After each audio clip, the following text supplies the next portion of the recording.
لبيك اللهم لبيك لبيك لا شريك لك لبيك إن الحمد والنعمة لك والملك لا شريك لك لبيك اللهم لبيك لبيك لا شريك لك لبيك من الشیطان الرجیم بسم اللہ الرحمن الرحیم الحمدللہ رب العالمین والصلاة والسلام علی سید الانبیاء والمرسلین وعلی آلہ الطیبین الطاہرین اما بعد فقد قال اللہ سبحانہ وتعالی فی کتابہ المجید بسم اللہ الرحمن الرحیم وَلِلَّهِ عَلَى النَّاسِ حِجُّ الْبَيْتِ مَنِ اسْتَطَاعَ إِلَيْهِ سَبِيلًا صدق اللہ العلی العظیم۔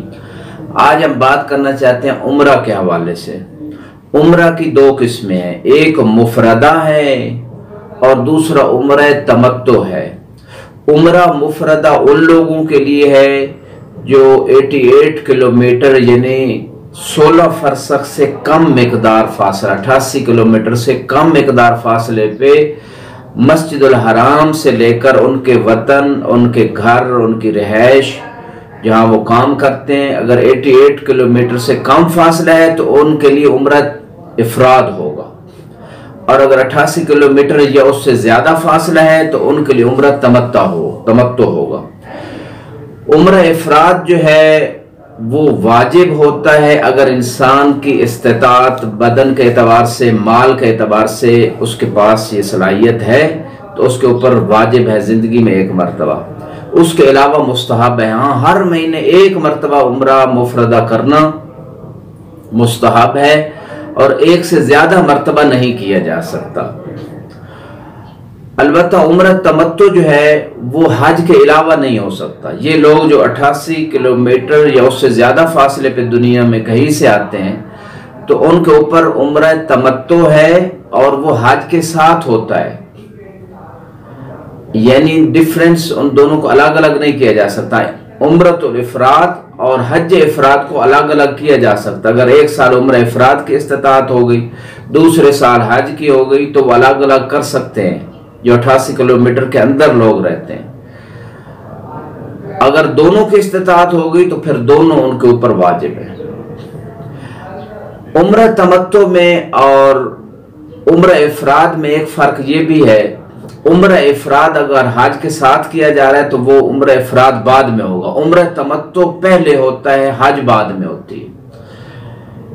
دونوں کے جو مشترکات ہیں عمرہ تمتع اور عمرہ افراد میں جو کامن چیزیں ہیں ان میں سے پہلی یہ ہے کہ دونوں میں احرام باندھنا ہے، نیت کر کے دو کپڑے جو احرام کے۔ دوسری چیز یہ ہے کہ طواف کیا جائے گا، حجر اسود سے شروع کیا جائے گا اور حجر اسود پہ ختم ہوگا، یہ 7 چکر کعبے کے ارد گرد دونوں عمروں میں یہ ہے۔ تیسری 2 رکعت طواف کی نماز پڑھی جائے گی، یہ دونوں عمروں میں کامن چیز ہے۔ چوتھی جو دونوں میں مشترک چیز ہے وہ ہے کہ صفا اور مروہ کے درمیان 7 چکر لگانا، صفا سے شروع کیا جائے گا، مروہ پہ آ کے ختم ہوگا، مروہ کے پہاڑ سے شروع ہوگا پھر صفا پہ جا ختم ہوگا۔ یہ 4 چیزیں مشترک ہیں، عمرہ افراد کے اندر بھی واجب ہیں، عمرہ تمتع میں بھی واجب ہیں۔ اب کچھ ڈیفرنسز ہیں عمرہ افراد اور عمرہ تمتع میں، جو فروق ہیں ان میں سے پہلا فرق یہ ہے کہ عمرہ تمتع فقط حج کے مہینوں میں ہوتا ہے، اور حج کے مہینوں میں سے شوال ہے، ذی القعدہ ہے، ذی الحج ہے، یہ 3 مہینے حج کے مہینے ہیں۔ لیکن عمرہ افراد آپ پورے سال میں کر سکتے ہیں، خصوصاً رجب کے مہینے میں اس کا زیادہ ثواب ہے۔ یہ پہلا ڈیفرنس ہو گیا۔ دوسرا ڈیفرنس یہ ہے کہ عمرہ تمتع جو 88 کلومیٹر یا اس سے زیادہ کے فاصلے والے لوگوں کے لیے ہوتا ہے، وہ جب عمرہ تمتع کریں گے حج سے پہلے اور عمرہ تمتع کا احرام باندھنے کے بعد جب تقصیر کا مسئلہ آئے گا تو وہ فقط بال کاٹ سکتے ہیں، تھوڑی مقدار میں سر کے، مونچھوں کے یا داڑھی کوئی جیسے کاٹ سکتے ہیں، یہ ان کی تقصیر ہوگی، اور وہ سر کے بال یا کوئی بال منڈوا نہیں سکتے ورنہ ان کے اوپر کفارہ ہوگا۔ جو عمرہ افراد کے لوگ ہیں ان کے لیے اختیار ہے کہ وہ بال چھوٹے کروائیں یا بالوں کو بالکل منڈوا دیں، دونوں حلق جسے کہتے ہیں، دونوں صورتیں جائز ہیں۔ یہ 2 ڈیفرنس ہو گئے۔ تیسرا ڈیفرنس عمرہ تمتع اور عمرہ افراد میں یہ ہے کہ عمر افراد میں طواف النساء واجب ہے، یعنی اگر وہ طواف چاہے مرد ہے، چاہے عورت ہے، چاہے بچہ ہے، چاہے بوڑھا ہے، اگر وہ نہیں کرتا تو اس پہ اس کی اپنی بیوی بھی، اور بیوی پہ اس کا شوہر، اور تمام دنیا کی عورتیں جس سے نکاح ہو سکتا تھا اب وہ نکاح نہیں کر سکتا، اور اپنی بیوی بھی اس وقت تک حرام ہے جب تک طواف النساء وہ خود نہ کرے، یا نیابت میں اگر وہ خود نہیں کر سکتا کسی اور سے نہ کروائے۔ یہ تیسرا ڈیفرنس ہے۔ لیکن عمرہ تمتع میں طواف النساء واجب نہیں ہے۔ تو ان ڈیفرنسز کے ساتھ ساتھ جو ہے اور کچھ مسائل ہیں جو عمرے کے حوالے سے یا حج کے حوالے سے ان کو انسان تفصیلی جو کتب توضیح المسائل وغیرہ میں دیکھ سکتا ہے۔ یہ تھا ان باتوں کا خلاصہ۔ لہٰذا ہمیں جب بھی ہم حج پہ جائیں یا عمرے کے لیے جائیں ہمیں ان چیزوں کے بارے میں علم ہونا چاہیے۔ عمرہ کو اگر ایک مہینے میں عمرہ افراد جیسے انسان انجام دے لیتا ہے تو پھر دوسرا عمرہ اسی مہینے میں انجام نہیں دے سکتا، اگلے مہینے میں انجام دے گا۔